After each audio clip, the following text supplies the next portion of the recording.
Universitas Wisnuwardana Malang adalah perguruan tinggi swasta di Malang yang berdiri pada tahun 1981.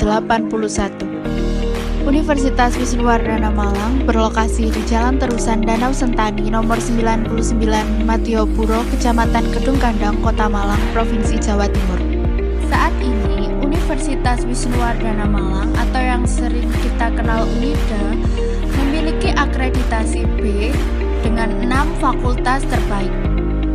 Yang pertama ada Fakultas Psikologi, yang kedua ada Fakultas Pertanian, yang ketiga ada Fakultas Ekonomi dan Bisnis, yang keempat ada Fakultas Hukum, yang kelima ada Fakultas Keguruan dan Ilmu Pendidikan, dan yang terakhir ada Fakultas Teknik.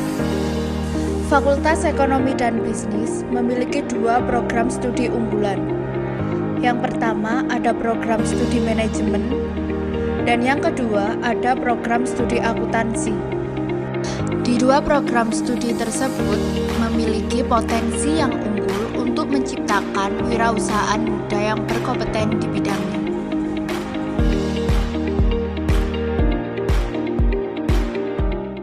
Assalamualaikum warahmatullahi wabarakatuh. Kami dari kelompok 5 akan mempresentasikan hasil kerja kelompok kami yang beranggotakan saya sendiri, Sarul Gunawan, saya Azma Islam Fatinda, saya Fidianti Dunlati, saya Asilia Putri Permatasari, saya dari Syabania, saya Sylviani Wiyanti dari kelompok 5 akan mempresentasikan hasil kerja kelompok kami. materi studi kelayakan bisnis kelompok 5. Pengantar materi studi kelayakan bisnis. Yang pertama yaitu pengantar studi kelayakan bisnis, kedua tahap pembuatan studi kelayakan bisnis, ketiga aspek pasar dan pemasaran, keempat aspek teknis, kelima aspek manajemen, aspek hukum atau yuridis, aspek lingkungan, aspek ekonomi dan sosial, dan aspek keuangan atau finansial. Yang selanjutnya yaitu pengertian kelayakan bisnis. Kelayakan adalah serangkaian penelitian yang dilakukan secara mendalam untuk menentukan apakah proyek yang akan dijalankan ini memberikan manfaat yang lebih besar dibandingkan dengan biaya yang dikeluarkan.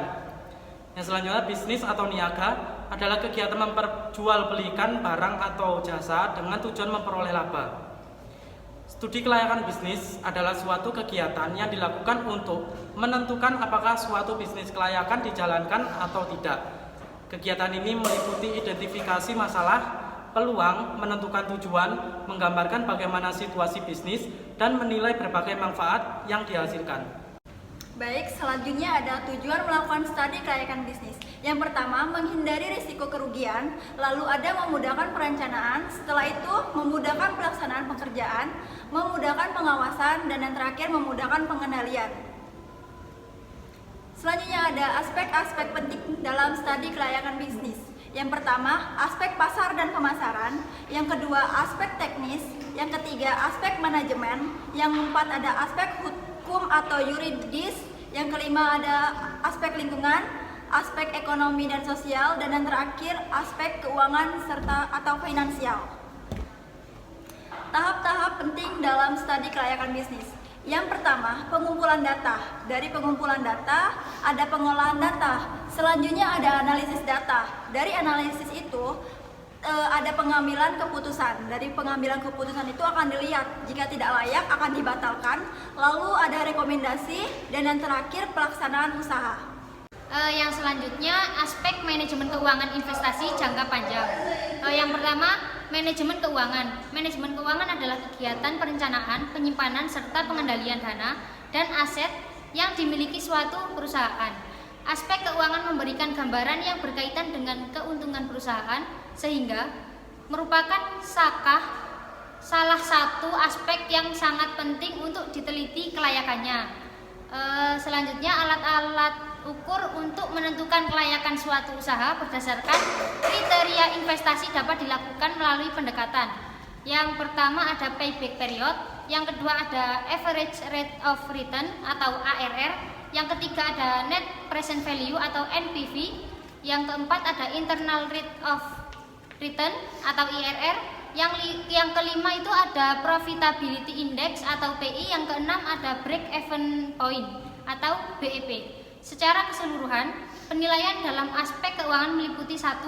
sumber-sumber dana yang diperoleh. Yang kedua ada kebutuhan biaya investasi.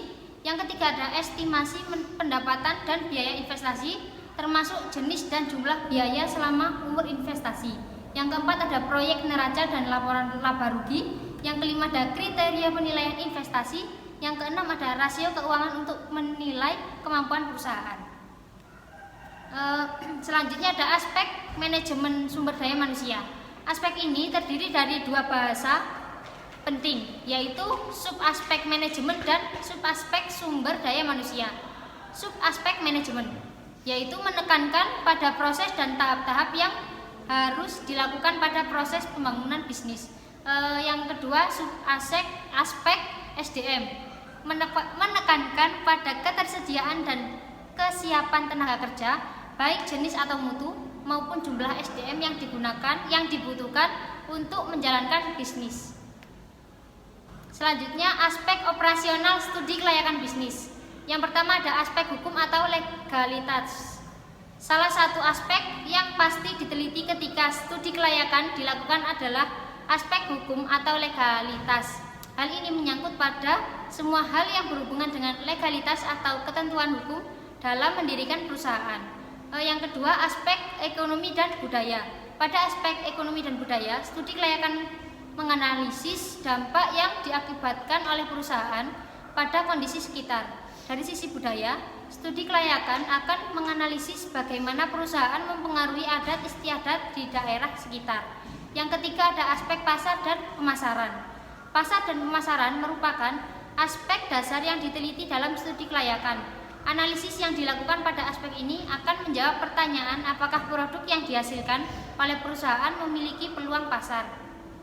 Selanjutnya ada aspek operasional studi kelayakan bisnis. Yang pertama aspek manajemen. Studi kelayakan juga turut menyertakan aspek manajemen sebagai aspek dasar yang harus dianalisis. Aspek ini berkaitan erat dengan operasional perusahaan, baik itu pembangunan maupun pengembangan. Dari semua aspek yang dianalisis, aspek manajemen memiliki cakupan yang sangat luas. Selanjutnya ada aspek keuangan. Bagi sebagian bisnis, modal adalah hal utama yang harus dimiliki sebelum membangun sebuah bisnis. Maka dari itu, aspek keuangan menjadi hal yang menentukan bisnis berjalan lancar atau tidak ke depannya. Proses penganggaran adalah hal yang harus dilakukan jika menginginkan melakukan perencanaan bisnis yang matang. Selanjutnya aspek pasar dan pemasaran. Aspek pasar dan pemasaran menjadi hal penting yang perlu diperhatikan dalam studi kelayakan bisnis. Aspek tersebut nantinya dapat membantu sebuah bisnis untuk menentukan arah, tujuan, dan sasaran dari pemasaran produk yang akan ditawarkan. Yang terakhir, aspek pasar dan pemasaran sering dikatakan sebagai aspek dasar saat meneliti suatu kelayakan. Analisis ini dilakukan untuk mengetahui apakah produk yang ditawarkan memiliki peluang untuk berhasil di pasaran. Dalam studi kelayakan bisnis, aspek pasar merupakan aspek yang berkaitan dengan kondisi pasar dari bidang industri yang dijalankan oleh sebuah bisnis. Aspek pasar yang dianalisa biasanya akan meliputi beberapa hal, utamanya yaitu yang pertama permintaan pasar terhadap produk yang akan dijual, yang kedua tingkat persaingan dan strategi pesaing dalam memasarkan produk, yang terakhir adalah segmentasi pasar. Aspek resiko. Dalam kegiatan usaha, sebuah resiko diartikan kejadian yang menimbulkan kerugian atau hal negatif, mungkin terjadi langsung atau tidak langsung. Resiko adalah keraguan atau sebuah kelemahan pada perusahaan yang akan timbul di masa depan. Jenis-jenis risiko yang dalam dunia usaha atau bisnis adalah sebagai berikut. Yang pertama ada risiko perusahaan memiliki dampak pada kelangsungan hidup dan nilai perusahaan. Yang kedua ada risiko keuangan memiliki dampak pada kerugian dalam aspek keuangan perusahaan.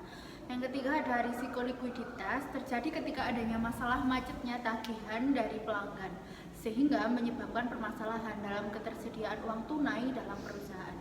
Yang keempat ada risiko permodalan, risiko yang terjadi akibat kerugian penjualan, likuiditas yang menjadikan modal usaha menjadi berkurang secara signifikan.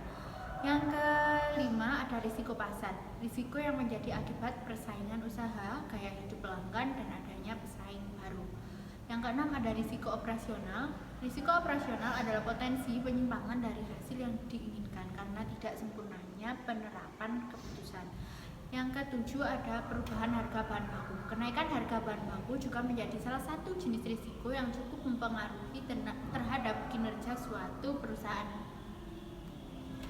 Aspek teknik dan teknologi. Aspek teknis dan teknologi adalah aspek yang berkaitan dengan proses pengembangan teknologi dan pengoperasian proyek setelah proyek selesai. Komponen teknis dan teknologi studi kelayakan bisnis bertujuan untuk memastikan bahwa secara teknis dan dengan pilihan teknologi tertentu, rencana bisnis dapat diimplementasikan dengan benar atau tidak, juga selama pengembangan proyek dan selama operasi.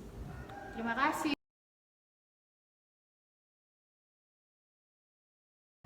Di sini, kami kelompok 5 mengambil proyek bisnis franchise mie kacauan. Berikut PPT-nya.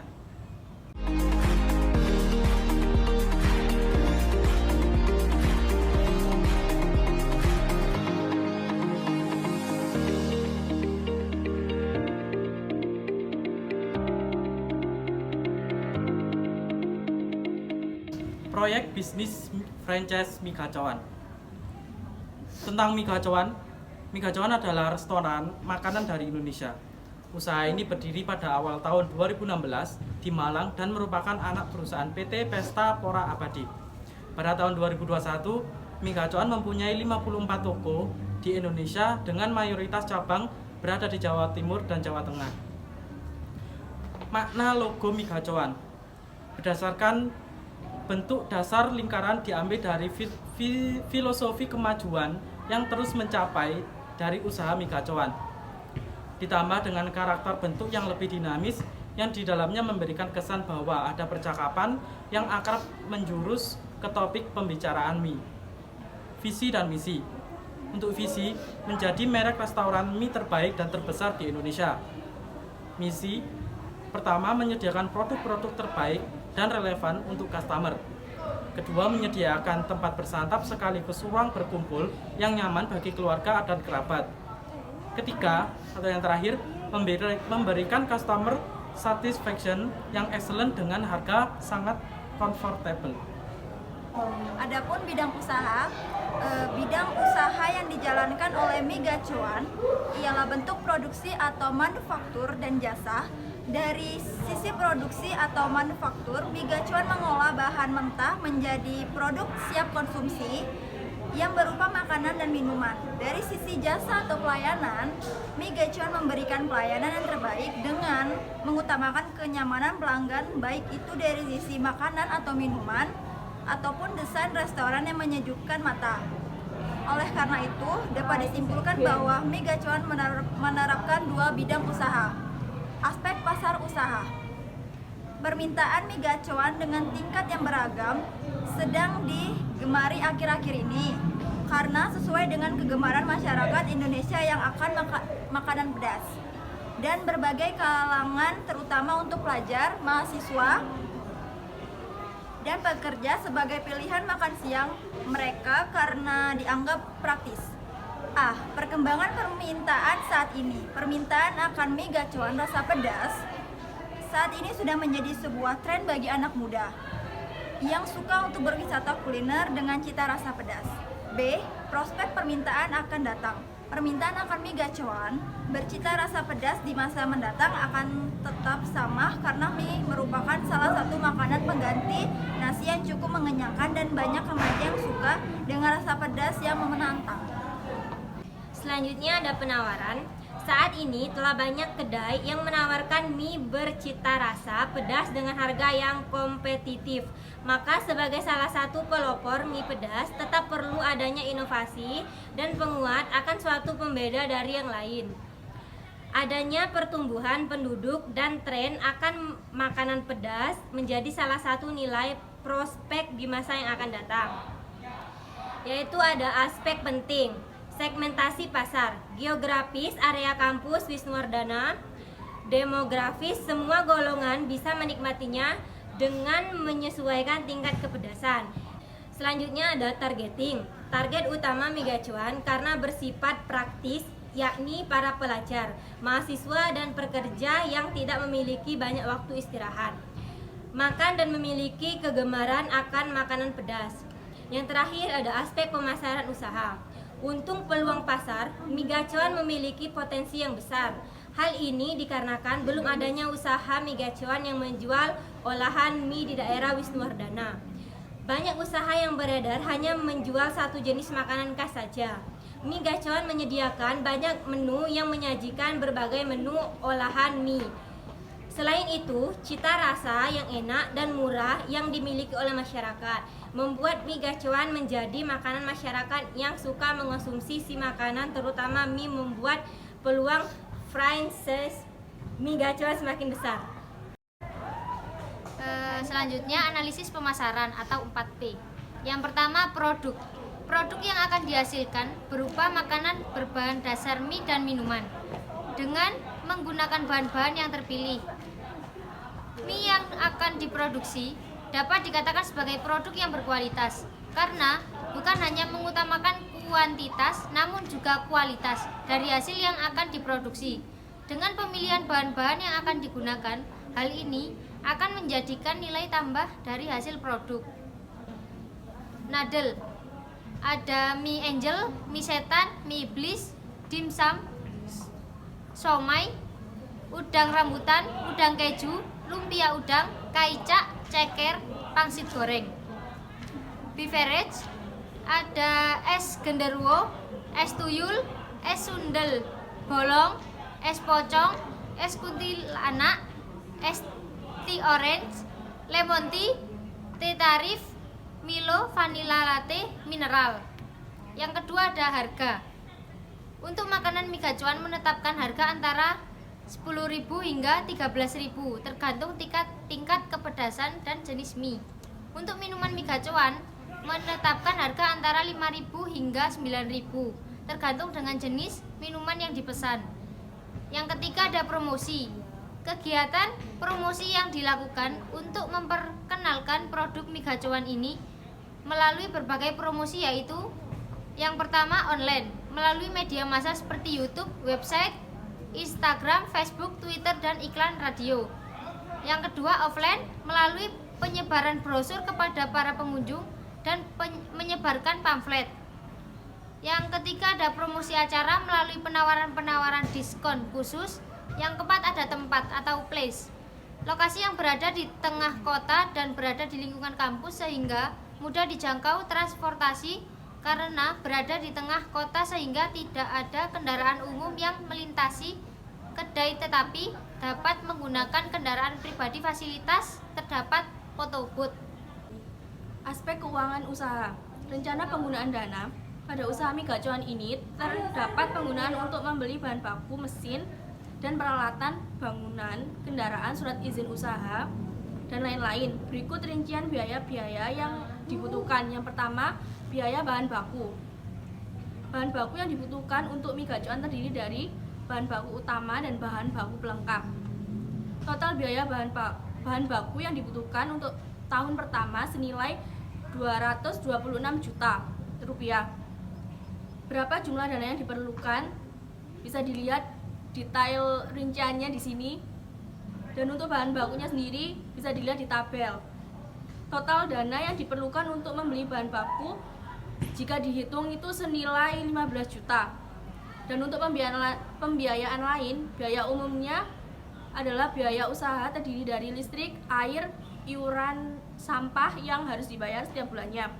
Total biaya umum usaha yang diperlukan untuk usaha mie gacoan pada tahun pertama senilai Rp5.760.000. Dan untuk pembiayaan gaji, biaya usaha diperlukan untuk membayar gaji karyawan pada usaha mie gacoan terdiri dari pemilik yang juga bekerja menjadi kasir, koki, dan waiters. Total biaya gaji untuk tahun pertama senilai Rp126 juta. Proyeksi laba rugi. Harga satu porsi mie gacoan senilai Rp13.000. Jumlah produksi per tahun senilai 27.400 porsi atau 2.284 porsi per bulan. Setiap tahunnya penjualan mengalami peningkatan sebesar 11%. dan untuk biaya bahan baku mengalami peningkatan sebesar 6%. Pemilik usaha membeli bahan baku dalam jumlah yang banyak sehingga mendapatkan harga yang lebih murah. Untuk biaya umum seperti listrik, air, iuran sampah, serta gaji mengalami kenaikan sebesar 3% setiap tahunnya. Pada proyeksi laba rugi terdapat potongan bunga kredit sebesar 9% dan pajak sebesar 20%. Perhitungan NPV atau Net Present Value. Proyek Megajon. Suatu proyek Megajon membutuhkan investasi awal sebesar 850 juta dan diharapkan menghasilkan 100 juta per tahun selama 4 tahun dengan tingkat diskonto sesuai dengan bunga pasar 12%. NPV. Hasil menunjukkan NPV proyek tersebut positif dan investasi akan menghasilkan keuntungan sehingga proyek tersebut layak untuk dijalankan. Yang selanjutnya yaitu kesimpulan. Berdasarkan hasil analisis aspek finansial, usaha Megacoan dengan harga porsi sebesar 13.000 sudah mendapatkan keuntungan sebesar 21%. Modal untuk memulai usaha ini didapatkan dari modal sendiri dan juga modal pinjaman dari bank dengan bunga sebesar 9%. Penjualan Megacoan ini mengalami kenaikan sebesar 11% setiap tahunnya. Dan juga untuk biaya umum seperti air, listrik, iuran sampah mengalami kenaikan sebesar 3%. Gaji karyawan pun mengalami kenaikan sebesar 3%. Biaya untuk kebutuhan bahan baku juga mengalami kenaikan sebesar 6% setiap tahunnya. Berdasarkan kriteria investasi usaha Megacoan layak dijalankan dengan umur proyek selama 5 tahun dengan tingkat diskon rate sebesar 21%. Sekian penjelasan mengenai PPT dari kelompok 5. Terima kasih.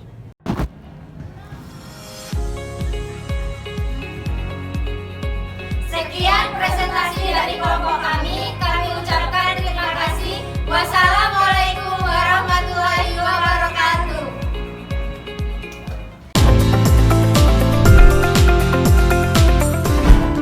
Universitas Wisnuwardana Malang, sinergis dan harmonis untuk merawat asa insan insani penerus bangsa di masa depan. Inovasi dan teknologi berjalan selaras seimbang demi sebuah kemajuan.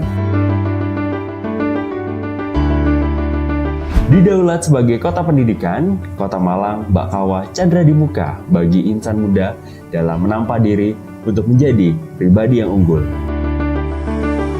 Kota yang strategis dan nyaman memberi daya topang untuk merajut ragam asa yang harmonis dalam semangat kesuksesan. Universitas Wisnuwardana Malang atau yang dikenal dengan Unida Malang terus berkomitmen untuk mengiringi jejak langkah kemajuan bangsa dalam menyelenggarakan pendidikan, penelitian, dan pengabdian masyarakat.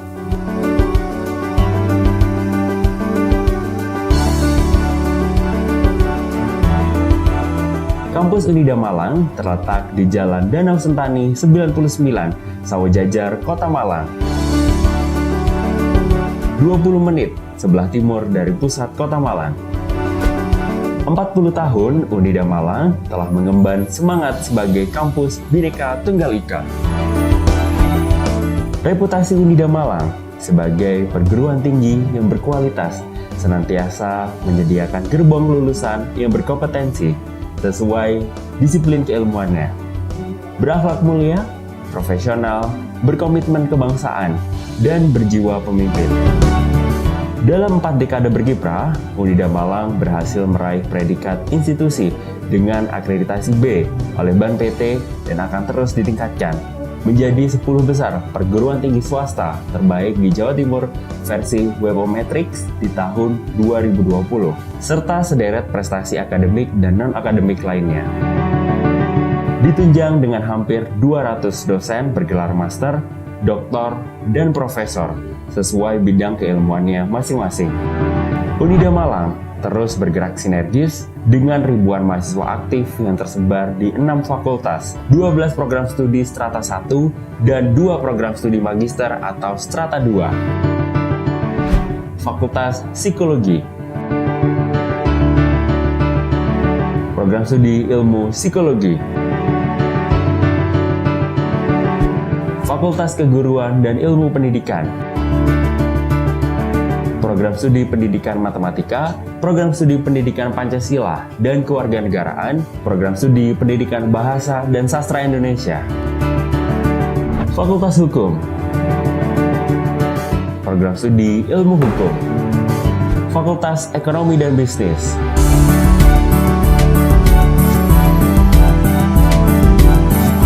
program studi manajemen dan program studi akuntansi,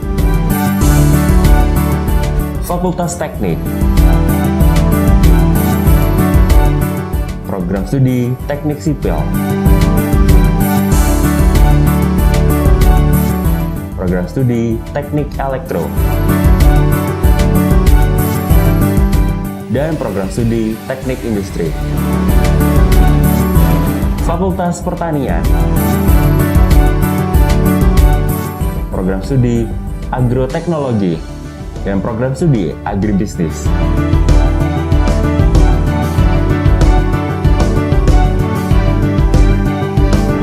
Program Pasca Sarjana, program studi Magister Ilmu Hukum, dan program studi Magister Manajemen. Unida Malang juga mewadahi pengembangan bakat minat mahasiswa yang terbagi ke dalam kelompok penalaran, olahraga, kerohanian, seni, dan budaya. Semua dikembangkan dalam orientasi prestasi yang gemilang. Dalam rangka membangun kinerja yang akuntabel dan terpercaya untuk peningkatan berkelanjutan, Unida Malang senantiasa mengupayakan sarana penunjang terbaik. Beberapa di antaranya ialah gedung pelayanan yang representatif,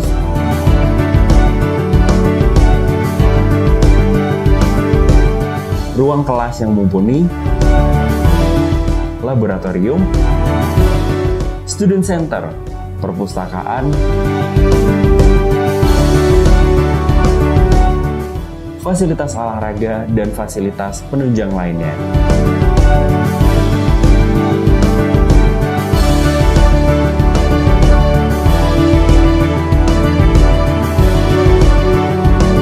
Assalamualaikum warahmatullahi wabarakatuh.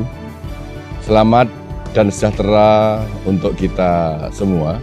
Sebagai PTS yang sudah cukup dewasa di Jawa Timur, Universitas Wisnuwardana Malang telah dan akan terus berbenah diri untuk meningkatkan mutu penyelenggaraan pendidikan, manajemen layanan publik, meningkatkan karya akademik yang produktif, dan meningkatkan prestasi non-akademik dalam rangka turut serta mencerdaskan kehidupan bangsa.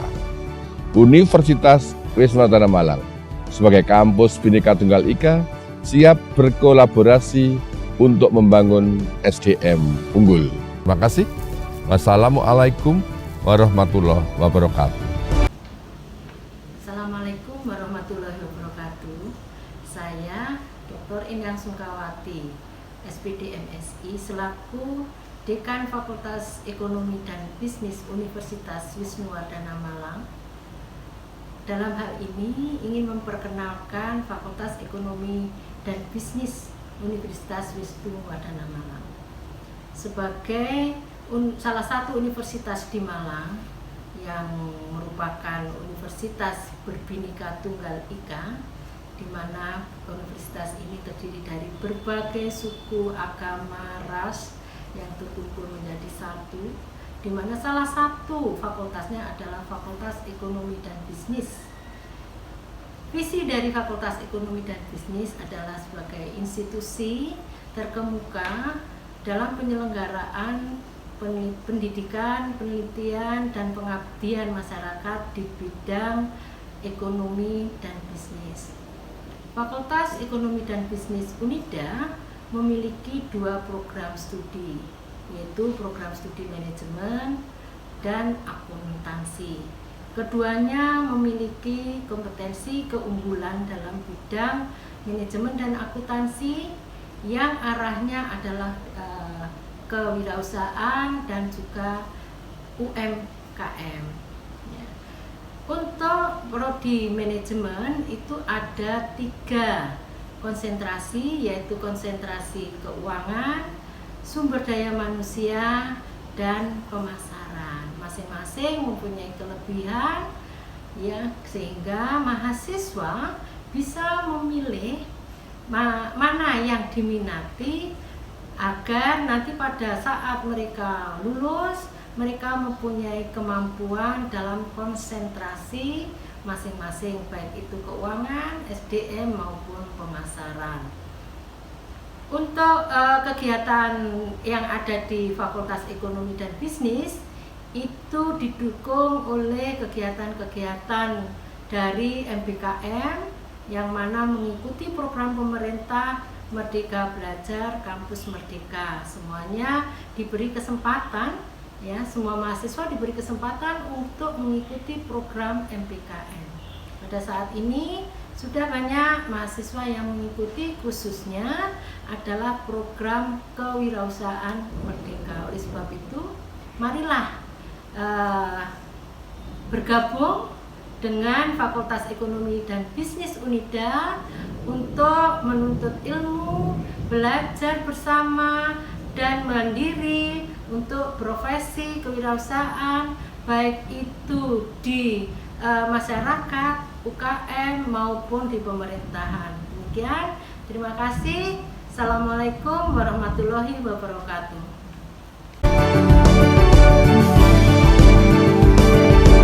Bersama Unida Malang, kami belajar untuk bekerja keras, meneliti, mengabdi, dan menghasilkan karya nyata untuk kemajuan Indonesia tercinta.